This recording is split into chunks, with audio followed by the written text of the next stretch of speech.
innumerable games against each other. And today is the second day of Blitz. We have the guest of honor who's arrived here to make the first move on the board, and he brings out his knight to f3. And well, it's interesting. Maybe Magnus will play that move against Anish. Both the players in white shirts, and Magnus had an incredible day one of Blitz, scoring 7.5 out of 9. Anish will be looking to score some wins today to get back on track at the top. And look at Magnus, he's not taking back his knight. He's already saying to Anish that I am revealing my first move to you. Anish, oh, he took back the knight. Okay, not revealing then. Very interesting here to see how this game pans out. The players are ready and off we go. And Magnus does play his knight out to f3. Knight f6. Pawn comes out to c4. We have pawn to c5. The symmetrical English. And Magnus thinking about what his next move is going to be. g3 is a very logical move, putting the bishop on the long diagonal. Anish plays his pawn to d5. Pawn takes pawn. Knight takes. And now the bishop comes to g2. Knight to c6. And he brings his knight back, knight to c3, and Anish plays knight to c7. Now this line is super interesting because black makes like 1, 2 and 3 moves with the same knight, but has somehow secured the space in the center and now plays e5 to create a bind on the d4 square. It's called the Maroczy bind. a3 by Magnus. He wants to play b4, but rook b8 very quickly played by Anish. He's so well prepared here. And now b4 doesn't make that much sense because I can take and play bishop b4, and you don't have this knight e5 business because of check winning the bishop here, but knight goes back, takes, and the rook defends the bishop. Quite a deep point there. Rook b1 played. The bishop comes out to e7. And now will Magnus play his pawn to b4? I think it seems logical to push the pawn there to b4, as you have the rook now, and also there's pressure on e5. Pawn plays pawn to d3, and now black quickly castles.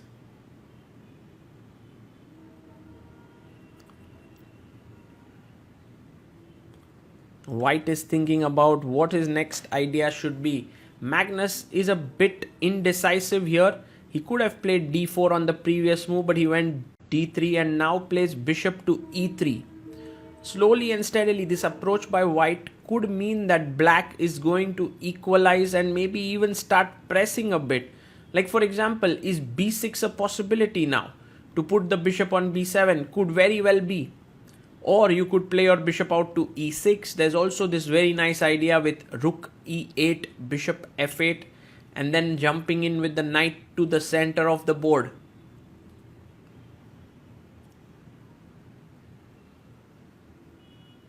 And Anish taking his time here, and rightly so. He already had built an advantage of 1 minute and 15 seconds on the clock, and I think it's the right time to sort of invest here in the opening so as to, assess this moves like a5. How good is this move a5? Because it completely clamps down the move b4. Taking his time here, Anish. And he does play it. Pawn to a5 played. The question is, should we go knight e4 to attack the c5 pawn? No, he goes knight to d2. The idea is to threaten, to pick up the knight on c6. He plays his bishop to d7 and now pawn to a4. So while Magnus is giving up the b4 square, he's also getting in the c4 square in return. Anish goes pawn to b6 and now knight c4. Maybe somewhere ideas of bishop takes knight, bishop takes bishop, and knight takes pawn could become possible. Of course, you don't have to worry about it too much because you're giving up your very strong bishop when you give up this bishop on g2. So let's see what Anish comes up with. He's thinking about these possibilities, trying to assess them. Now the time has been equalized. In fact, Magnus has more time than Anish on the clock. Maybe Anish is also thinking about knight e6 to d4. Could be a good idea. He goes rook e8. And now think about it. If you play bishop c6, knight e5, bishop a8 is compensation. So he goes f4. Magnus opens up this diagonal here. But in doing so, he does weaken a lot of squares on the e file. Pawn takes pawn, bishop takes pawn, and now this is pinned here. So knight b5 is a possibility. He plays his knight to b4, and maybe just e3 is possible, queen d2. But clearly a very tempting move is to attack this knight on c7 with knight b5. And why is this not even possible? This looks like a good move. You can take bishop b5.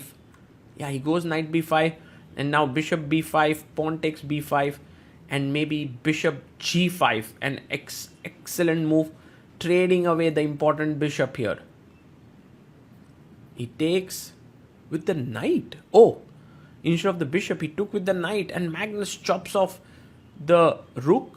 Pawn takes and bishop takes b5, and Anish is essentially saying that look, my knight on b4 is untouchable. I have a queenside majority. I have excellent position. What a beautiful exchange sacrifice by Anish Giri. Very deep, and very well assessed actually, I must say. To understand the intricacies of such a position and then go for it is truly world class. Magnus goes b3, and he's asking Anish, prove your compensation. Anish goes back bishop d7, and maybe preparing b5 in the right moment, but also just rerouting his bishop to e6. Could very well go to g4 as well.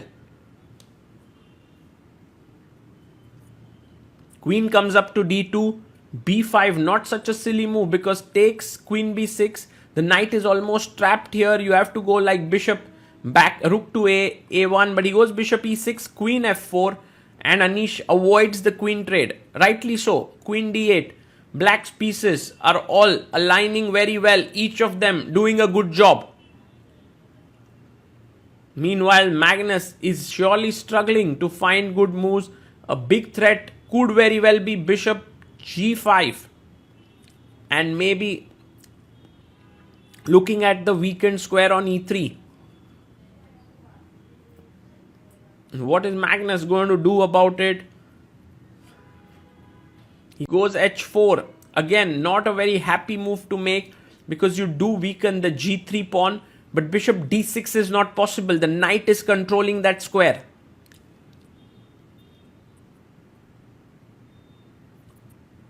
He brings his knight back to d5. A great move by Anish. Imagine that you play your queen to f2. Now bishop f6 attacking here, coming to d4, maybe something like e3, but then b5. Already you can see like things are going super wrong, like knight e3, queen e3, bd4, you lose. So anyway, he takes the knight, bishop takes d5. He's given up his super important bishop. Now this bishop is like a laser beam. It's striking right in front and next of the white king. Definitely Magnus is unhappy with his position. He's the guy who loves to make these exchange sacrifices and all. Not to be on the receiving end. King goes to h2. And Anish now, I'm pretty sure he's tempted by b5. He plays it. He pushes the knight away. And if the knight goes back here, then bishop d6 is game over, because if queen f2, there's queen takes h4 and checkmate. So nothing less. It's a huge move, b5, to get the bishop to this square. And white would do well to play e4 to attack, counter attack the bishop. That's how important the next move is. Will Magnus be able to find the move e4? He has 1 minute 20 seconds. Anish has 2 minutes. And Magnus has to play it, or else he would be utterly lost. Like, just knight d2, bd6 is a bone crusher, with queen h4 coming up due to the pin on this diagonal. And Magnus finds it. e4 is on the board. And now bishop e6 important, because if you take here and take here, white is already better because f7 is hanging. So bishop e6 played. Knight jumps to e5, further pressurizing the f7 point. But something like queen b6 or bishop f6 does feel like the right move.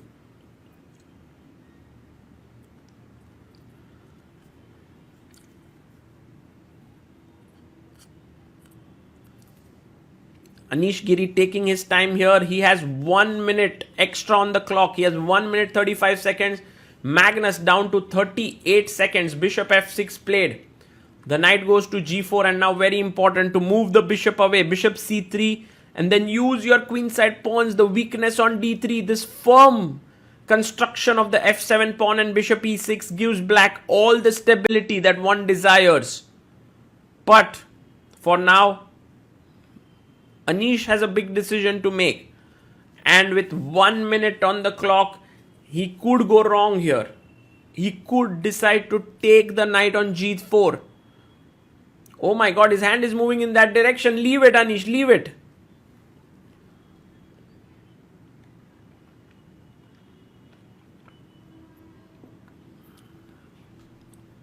And Anish takes it. Not a good idea. And now queen takes d3. Yes, he won that key pawn. And of course, his point is if you take rook f6, b1 is hanging.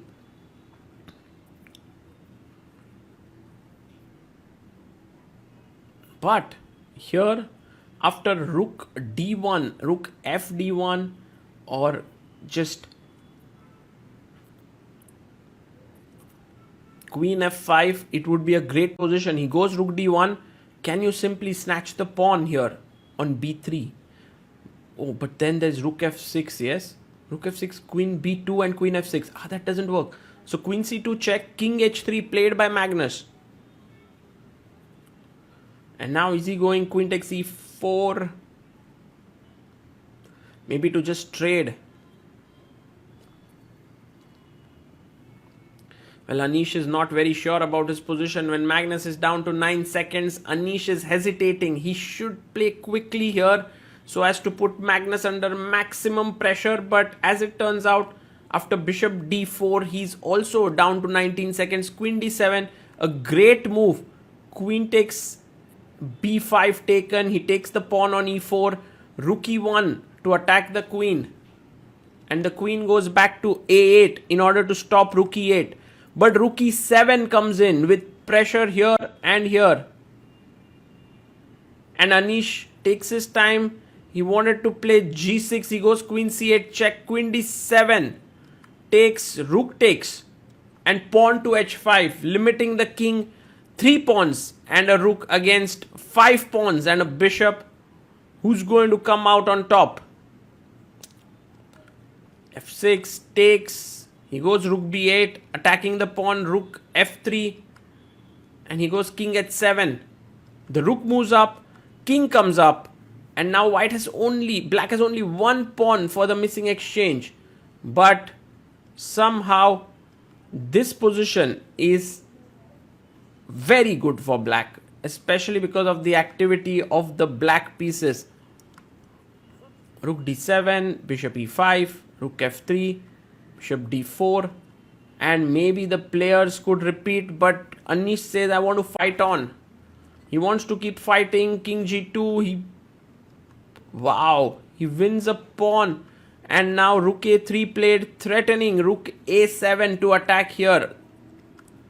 c4, rook a7, f5, rook check, bishop f6, he goes rook c7, rook here, doubles, pawn push forward, king f1, he goes rook g2, takes the pawn with the rook, giving up the exchange, takes, and now you have to assess this position carefully, but already it is very much holdable for Magnus. He's just a pawn down, but now even not that. Takes, king f2, g4, king f3, rook g1, king f2, rook goes back, king f3, and I don't know if the players will agree to a draw. No, Anish wants to try. Anish wants to try badly. He was winning almost throughout the game, but then in the end he made some errors and Magnus has managed to fight back. Rook 8, Rook G6, check, and plays his rook to the side.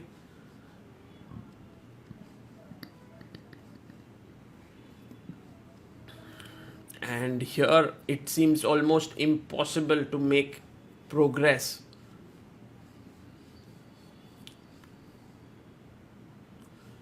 King h4, he goes king h6, king g3, he goes in.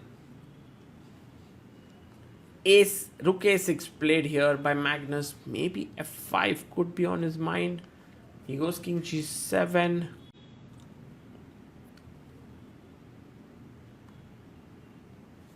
So f5 played, he takes king f4, and now Magnus wants to take the pawn, but after king g5 there's no way to stop both the pawns. A check to the king, and he takes the pawn, takes it, king takes h4, king g4, and taking here. A draw has been agreed between these two players. Anish Giri was in his element and was very close to winning, but in the end Magnus managed to dodge that bullet and extricate with half a point. So a big fight, and there you can see both players talking to each other.